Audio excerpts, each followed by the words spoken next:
I've basically erased that tour from my memory. I hate talking about it. I really do, because we butchered that series. We absolutely butchered it. We should have won it. I mean, we had two blokes. We had Lilly and Alderman. I think Alderman took 41 wickets and Lilly took 39 wickets, and we still lost the series. That's impossible. Just a shattering experience. I can remember sitting out on the change room balcony. Just that empty sort of feeling in your stomach. It was just an unbelievable turnaround, from just what seemed like just a few short hours where we were just dominating to, hang on, we're sitting here, we've lost this test match. How did that happen? Just hopeless. Hopeless. We were hopeless. It was a great summer for English cricket. It changed my life.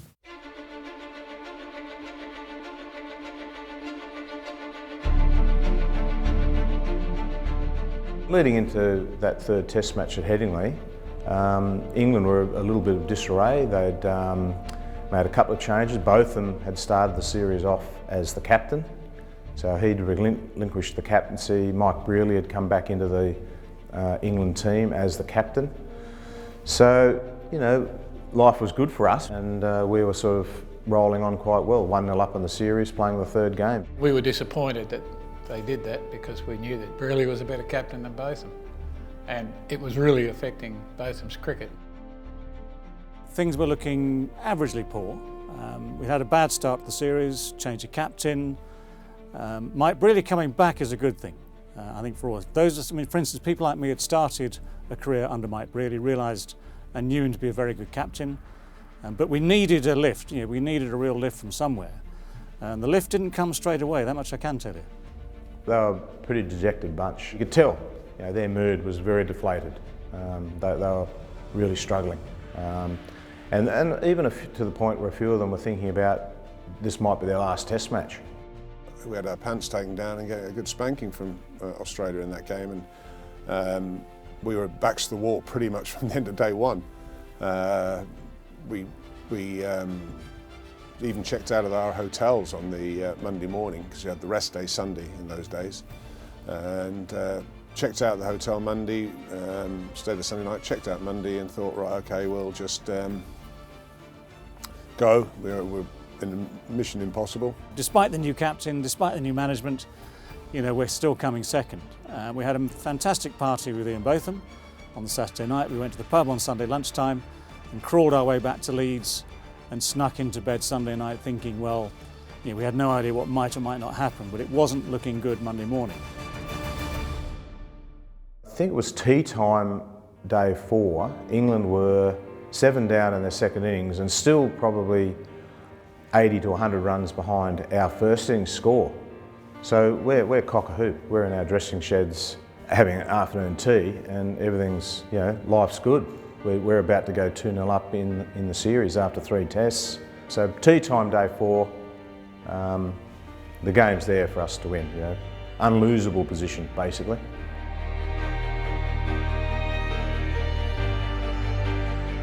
Let's face it, everyone knows what the odds were. According to Ladbrokes, who were the bookies on the ground that day, this stage is 500 to 1.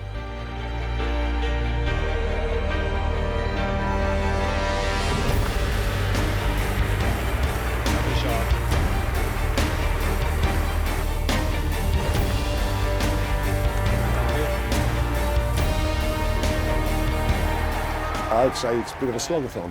Yeah, it was. Look, as I said, the pitch was always going to get the better of you at some stage. So Graham Dilley, I remember when Graham Dilley walked out, he was sadly no longer with us, and he came out and he said, well, what do you want me to do? I said, look, just have some fun, just play. I said, relax, you've got nothing to lose, just go for it. And he played like Graham Pollock at the other end. He just stood there and just smashed it. He played some remarkable shots. One off DK Lilly, and we're talking about probably arguably the greatest bowler of all time. He stood there and just lamped it through the offside with contempt. It was just our day.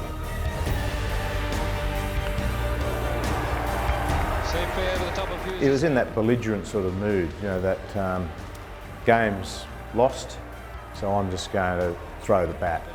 Anything that's in my sort of arc, I'm going to throw the bat out, because he decided, look, if you just try and play, conventional sort of Test match cricket, all that's going to happen with Lilly and Alderman, the way they were bowling, the ball was nipping around a little bit and misbehaving. You're going to get, nick one and get out.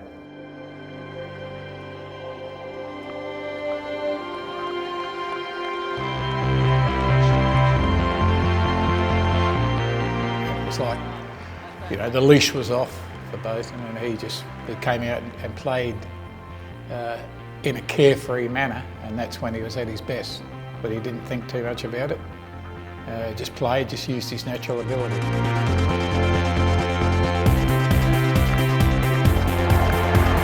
The first half hour, you're not too worried. Then you get to an hour, and you're sort of thinking, hang on, it starts to feel uncomfortable. It's not one specific shot. It was more just, how lucky is this bloke getting? Because he's nicking the ball over slips, but then hitting a fantastic shot through covers. That was the style of that particular performance. So we felt, how lucky is he? But he was playing, quite brilliantly, really, for the conditions. And he was in that sort of boisterous mood that you get with him when there's nothing to lose. Because he personally, of course, had a really rough time in the first couple of games, and a really rough time at Lord's with a pair, and was one of those remarkably rare times where you see him actually down in terms of his own confidence. So for him, this was the perfect release. He had absolute licence just to have a bit of fun. Botham just played out of his skin. The late Graham Dilly supported him. I think he got 49 or 50 or something there. And without that support, Ian's innings, fabulous though it was, would have come to an end or would have been halted, not out, somewhat earlier. So he needed that support down the order from Dilly and Old, got it. And what did happen was, of course, as it started to develop, and as Ian's innings started to grow, and apart from anything else, it was mighty entertaining to watch. Everyone said, right, okay, we've got to watch this now because things are changing. And of course, over the course of an innings like that, you go from, let's just watch, it's a bit of fun, let's just watch because this is really good stuff, and let's keep watching now because we're actually getting back in this game.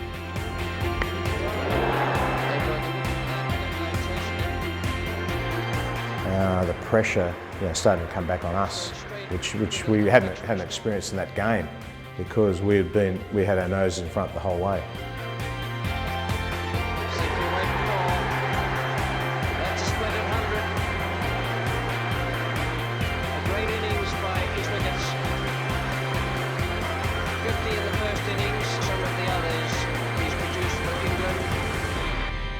By the time the innings had finally come to a close, we're still thinking, well, this is still going to be mighty tough, but at least we have something of a chance. All of a sudden, from being 80 behind, they were 100 plus runs ahead after day 4. So it was just an incredible flip around of momentum. But even still, we still felt going to day 5 we were in the controlling seat. 130 to get, no big deal. That final day, actually, I've got to pay tribute to Mike Brealey here because the key move he made was changing Bob Willis from up the hill, football ground end, to down the hill from the Kirkstall Lane end. Because up until that point, it looked as though things weren't quite going our way, and it looked like Australia having a good enough start to the innings to break the back of the chase. But the moment Bob changed ends was the moment that things started to happen. It wasn't one of those things that we lost, we were 3, 4, 5 for nothing, before we had a chance to blink. We'd actually put together a reasonable partnership, one for 50 odd, and then all of a sudden, that's when it started. Bob Willis just started to steam in from one end. I think he had that attitude, if this is going to be my last Test match, I'm just going to give it everything.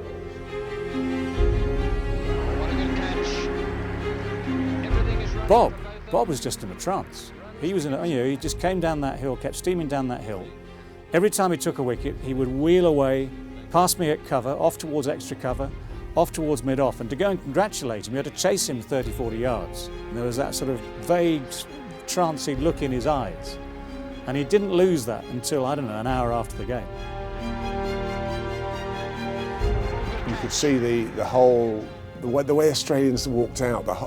They didn't have the same presence, and you could see they're getting a little bit jittery. The wickets started to tumble, and that's when, in a dressing room, it's amazing how that pressure builds in a dressing room, and it's very, very hard to stop a flow, and we couldn't do it.